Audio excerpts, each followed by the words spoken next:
बिस्मिल्लाहिर्रहमानिर्रहीम। अस्सलाम वालेकुम नाज़रीन, मैं हूं साकिब बशीर। आज नाज़रीन हम तीन मौज़ूआत पे बात करेंगे। पहला और दूसरा मौजू जो है वो हाई कोर्ट हमला केस से मुतल्लिक है। पहली दफ़ा ऐसे हुआ है कि 8 फरवरी के बाद तकरीबन कल का ये वाक़या है। कल से इस्लामाबाद हाई कोर्ट ने जो कचहरी में 8 फरवरी को अटैक हुआ था, कचहरी के जो अदालतें हैं वहाँ पे भी वकला ने अटैक किया था मुख्तलिफ अदालतों पे। वहाँ का जो सेशन जज है और एक जज हैं, उन्होंने हाई कोर्ट के रजिस्ट्रार को ख़त लिखा, जिसके बाद वहाँ पे भी उस इवेंट के ख़िलाफ़ और इवेंट के बाद भी वकला के ख़िलाफ़ बाकायदा तौर पर कार्रवाई का जो आगाज़ हो गया है और 11 वकला के ख़िलाफ़ ये कार्रवाई का आगाज़ हुआ है। इसके अलावा इसी के साथ मिले हुए कि कितनी ज़मानतें हाई कोर्ट में और इंसदाद दहशतगर्दी अदालत में दायर हुई हैं, अभी तक कितने जो है वकला इसमें ज़मानत ले चुके हैं, रिहा हो चुके हैं। और इसके अलावा वकला का जो चीफ जस्टिस के साथ जो ख़तो किताबत चल रही थी वो उसका मकसद क्या था, लेकिन आउटकम क्या आ रहा है और हाई कोर्ट वकला को किस तरफ लेके जा रही है। और तो तीसरा मौजू होगा हमारा, वो होगा साबिक वज़ीर आज़म नवाज शरीफ, मरियम नवाज़ और कैप्टन रिटायर्ड सफदर जो है उनकी ज़मानतें जल्द, अपीलें जो जल्द समाअत के लिए मुकर्रर करने की जो नैब ने दरख्वास्त दी है, क्या वो मुकर्रर हो भी सकती है या नहीं हो सकती, क्योंकि कोविड की वजह से कुछ पाबंदियाँ सामने आई हैं, तो उस पर हम थोड़ी सी बात करेंगे। सबसे पहले नाजरीन हम बात करते हैं कि इस्लामाबाद की कचहरी में 8 फरवरी को जिस तरह हाई कोर्ट में हमला हुआ था, इस तरह कचहरी में भी हमला हुआ था। मुख्तलिफ अदालतों पे वकला ने जाके दावा बोला था, वहाँ के डिस्टर्ब किया था, जो कार्रवाई जारी थी उस पर भी एक FIR दर्ज हुई थी 8 फरवरी की शाम को। हाई कोर्ट की FIR अलग दर्ज हुई थी, गिरफ्तारियाँ भी हुई, वो सारा मामला हुआ।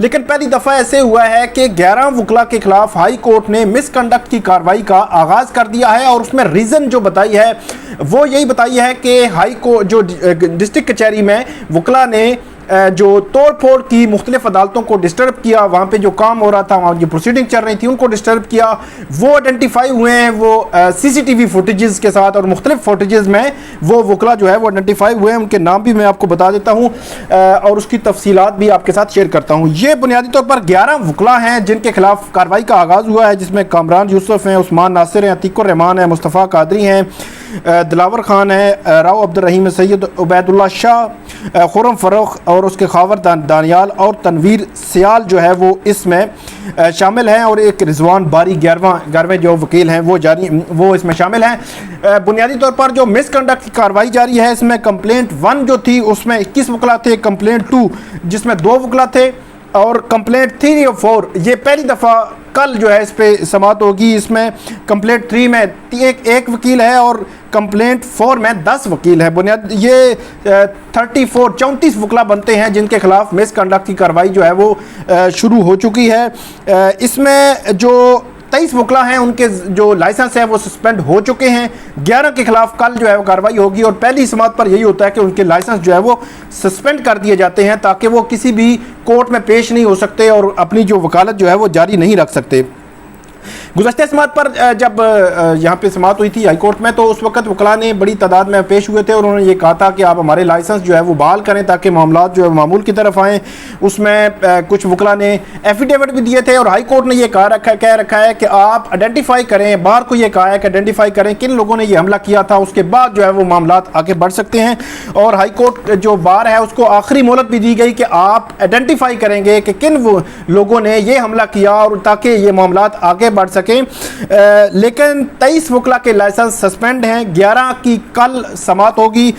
इसके अलावा थोड़ा सा मैं बैकग्राउंड आपको बता दूं, ये 2 FIR हुई थी 8 फरवरी को जिसमें तकरीबन 34 वकला जो है वो मालूम थे, नामालूम भी वकला इसमें शामिल थे, जिसमें तकरीबन 25 जो है वो गिरफ्तारियां हुई। अभी भी 9 वकला जो हैं वो अडयाला जेल में कैद हैं और कुछ वकला उनको डिस्चार्ज किया गया था। पुलिस की जानिब से कहा गया था कि 2 नाम एक जैसे थे, तो कुछ वकला को वैसे उठा लिया गया जिनके इस वाक़े से लेना देना थे, कुछ को डिस्चार्ज किया गया। इसके अलावा कुछ खवातीन हैं उनकी ज़मानत जो है वो अभी बेल बिफोर अरेस्ट पे हैं। इसके अलावा कुछ ऐसे वकला हैं, 7 वकला उनकी इंसदाद दहशतगर्दी अदालत में कल ज़मानत की दरख्वास्त पर समाअत होगी। Secretary high court bar Tassaduq Hanif जो है वो भी दरख्वास्त उन्होंने दायर कर रखी है, आने वाले दिनों में उस पर भी समाअत होगी और 3 ज़मानतों की दरख्वास्तों पर कल हाई कोर्ट में समाअत होगी। और 11 जो मिसकंडक्ट की कार्रवाई वाले हैं इसमें 3 जजेस जो हैं वो इसकी समाअत करेंगे। चीफ जस्टिस अतर मिनल्ला, मियां गुल हसन औरंगजेब, जस्टिस लुबना सलीम परवेज़, तीनों जो जजेस हैं वो इस पर समाअत करेंगे।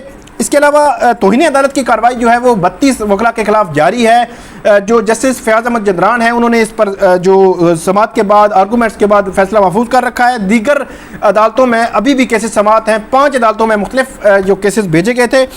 इसके अलावा एक ख़तों किताबत सिलसिला था, जो चीफ जस्टिस को जो बार है उसने ख़त लिखा। बुनियादी तौर पर जो ख़त का मकसद ये था कि जो मामलात हैं, हालात हैं, इशूज़ हैं, इनको मामूल पर लाया जाए। लेकिन जो ख़त लिखा गया उसके ख़त के जवाब में चीफ जस्टिस ने यह कहा कि ये चंद लोग थे जो शर पसंद या इस सारे मामले में मुलव्विस थे, बार आइडेंटिफाई भी करे। लेकिन फोकस जो है वो हाई कोर्ट के चीफ जस्टिस ने जो रजिस्ट्रार के थ्रू ख़त लिखा उसमें यह रखा कि जो साइलिन है वो तेज़तर इंसाफ है, जो पेंडेंसी है केसेस की उनको ख़त्म करने के लिए आप इसमें क्या जो है कंट्रीब्यूट कर सकते हैं, क्योंकि बार और बेंच जो है जो उसका मेन जो मकसद है वो यही है कि तेज़तर इंसाफ की जो फराहमी है उसको यकीनी बनाया जाए।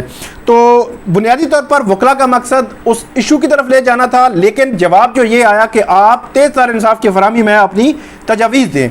बहरहाल हाई कोर्ट बार जो है उसने एक कमेटी बना दी है। डॉक्टर GM चौधरी और दीगर जो सीनियर वकला हैं इस कमेटी में शामिल हैं और इस कमेटी के TORs में यही कहा गया है कि जो पेंडेंसी है, जो तेज़तर इंसाफ की फराहमी है, जो साइलिन के इशूज़ हैं, इन पर जो तजावीज़ है वो तैयार करेगी ये कमेटी और ये कमेटी आगे भेजेगी थ्रू रजिस्ट्रार चीफ जस्टिस को और चीफ जस्टिस इस पर फैसला करेंगे।